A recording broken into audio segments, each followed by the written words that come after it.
Eduardo, we are here to talk about the 2010 vintage of Arietta Variation 1.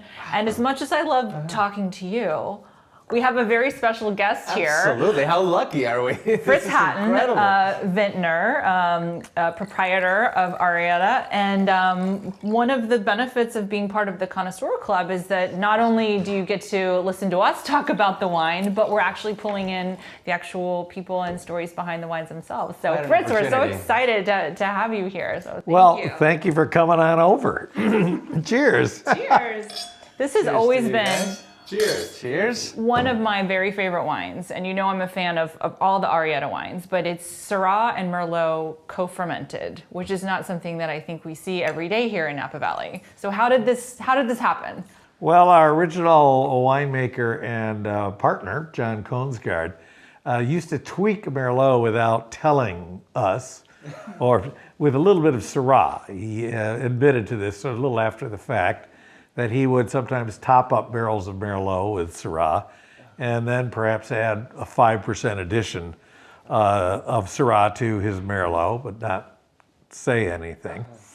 So when the 2000 vintage came up, he noticed that a little block of Syrah was available in the Hudson Vineyard next to our Merlot block. And he said, Fritz, you know, I'd like to make a Merlot with quite a bit of Syrah in it. And I said, oh, okay, so, well, what's up? And he said, well, there's a block that's available next to our Merlot block, a little block of Syrah, and I'd like to take it and blend it with a Merlot. And I said, well, great. I mean, John, you're in charge. You're the winemaker. You're the artist. It sounds very intriguing.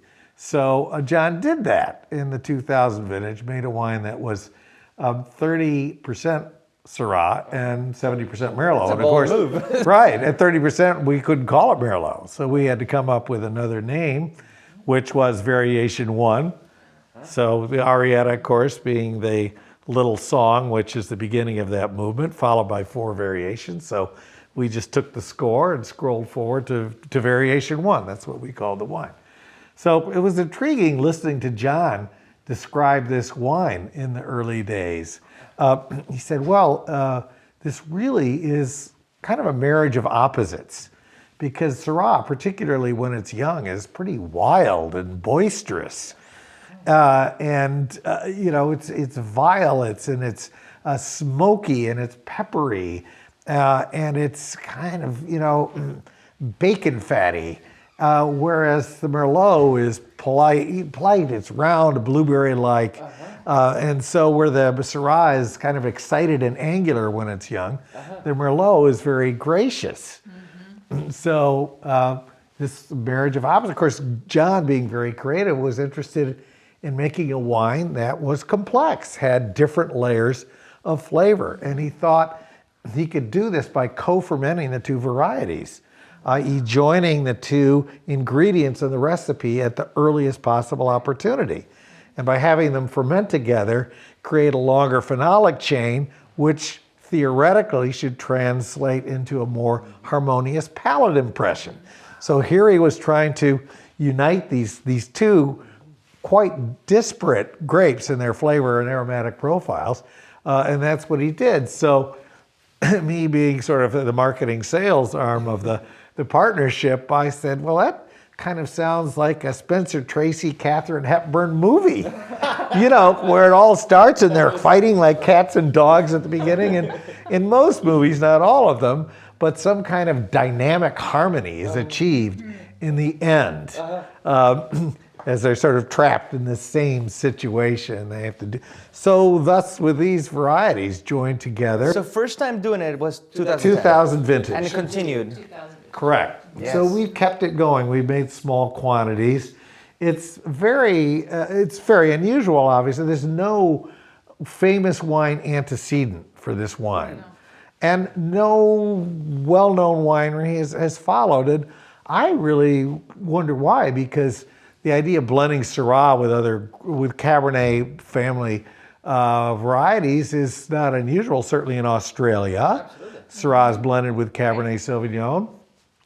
And I wonder, well, why not Merlot? Well, perhaps because not much Merlot is grown at a high level in Australia because it's so hot. Mm-hmm. But what about Washington State, where Merlot and Syrah grow very well in relatively close proximity? Well, that's what was happening here on the Hudson Ranch. Merlot and Syrah grow very well in close proximity. So in the old days, if these were the varieties in your front yard, i.e. a chateau in Bordeaux or a property in the south of France, you used to throw everything in the same pot. It's a natural thing to do. So it did kind of follow the natural harmony of the site to create this wine. Fantastic. I mean, the ageability, 10 years old, and it's a baby. It tells a lot of stories in the glass. It's really beautiful. Well, it's very interesting as it ages, and that's the fun thing. Here in our home cellar, where the library wines are, we have access to these wines, which I guess you have through Wine Access. Yes. Wine Access is access. To be able to share this wine, certainly. So this is from the cellar, the home. Yes. This is We're our basically stash. Straight from the source. Right below us, right? Right. We're sitting over the cellar here in the home. Right. So we've given access to a good chunk of what's left of this wine to get it out there for people to enjoy. It needs this time to evolve. So we love going down and pulling out old variation ones. And it is so special to have a wine with some maturity on it, but it's still so youthful. Exactly, and it's unique. It's lively on its feet, but it's really nuanced. It has that Sean Connery kind of characteristic with wisdom to it, but it's also very youthful in the heart. And you were wine director for many years for many famous restaurant programs, and I've always found that sommeliers love this wine and they love pairing it. Why do you think that is? Without a doubt, I think a lot of the charisma of these wines, especially the sources. I mean, you're talking about Lee Hudson's ranch, the care he takes into the vines, the care that goes into the winemaking from John Skonsgaard to Andy Erickson.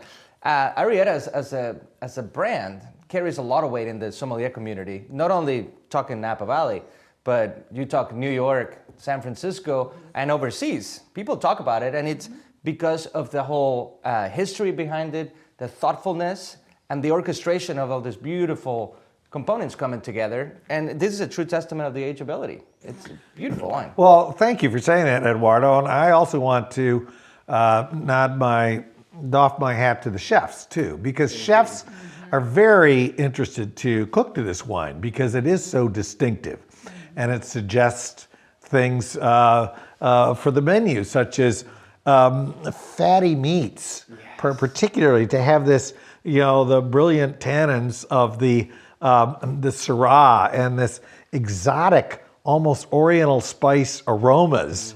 It suggests things to chefs, so they love to cook to it.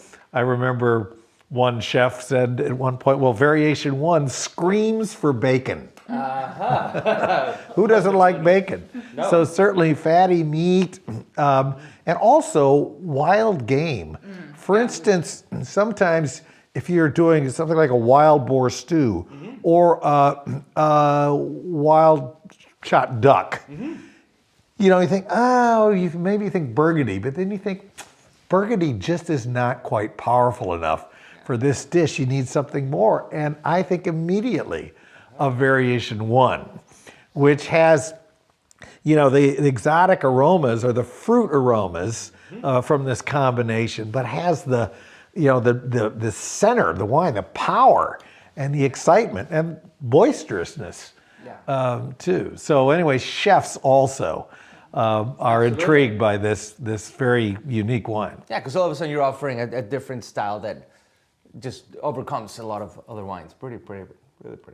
We tend to use it last in a dinner sequence of the Arietta wines, where we might start with the White Keys, a couple of versions, and then do the Cabernet Sauvignon-based wines and the Merlot-based wines, and finish with this. And we say, no ice cream for dessert at an Arietta dinner. We want a savory dessert. Something maybe hard cheeses, dried fruits, nuts, something. And chefs have come up with, cheesy panna cottas and interesting twists on desserts to accommodate this wine, because most serious wine drinkers want to just keep drinking red wine at the end of a wine dinner. Absolutely, it's often the case. It's like, nope, why move on? keep it escalating.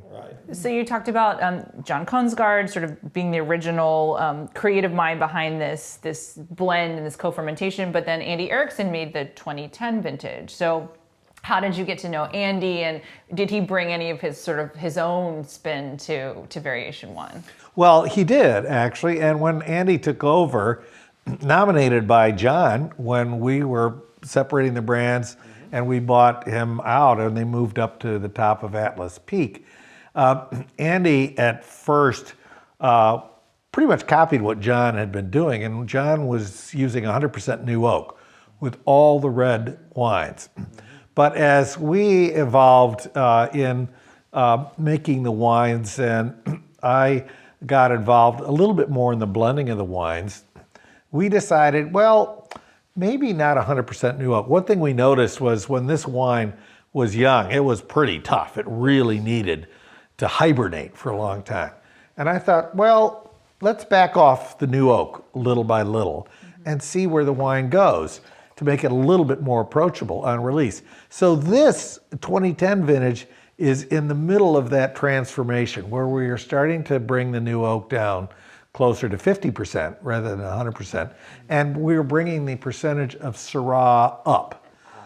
So as it evolved, this wine became a little bit closer stylistically, at least in our minds, to Chateauneuf du Pape, and a little bit less like a 19th century Bordeaux, where you used Syrah to deepen and darken the wine.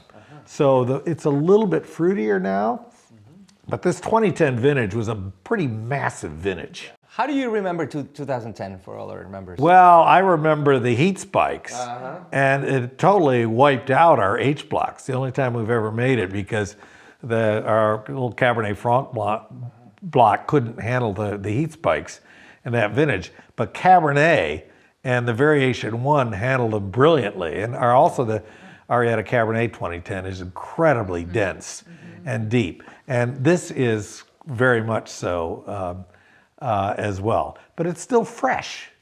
Absolutely. That's the takeaway from this. It's like 10 years and there's so much going on. It has so much life. But it's starting to get that sort of beautiful savoriness, right? That's creeping in, and everything's working really harmoniously, to use another musical term with Arietta. But what's your prediction for ageability then? So we're drinking this, it's 2010 vintage. We're drinking it in 2020. How long do you think a person could hold on to this if they wanted to? I would say another 10 years at least. And I think perhaps most interesting in another 5 years, as it starts to break down and the kind of the preserved fruit aromas and the spices emerge, it becomes increasingly exotic. In fact, with the early Kongsgaard made Variation 1s, 0001, 02, which were quite tough, are supremely exotic wines now. And I think this wine will become similar. It will have a similar evolution. So there we are, but get it out. There it is. We opened this bottle last night. I put it in a decanter to see how it was going to be today with sort of a day's worth of aeration. I'm sure it's going to be really interesting today. Yeah. Awesome. Thank you so much. This is such a pleasure. I mean, opening your home, talking about your wine, letting us offer this beautiful wine. Literally from your out of cellar. It's pretty what dreams special. are made of. Yes. So. Cheers to Well, that. cheers. Come over more often. Absolutely. If we're drinking like this, I will. We love to do this. All right, cheers. Cheers. All right, cheers. Cheers. Cheers, everyone.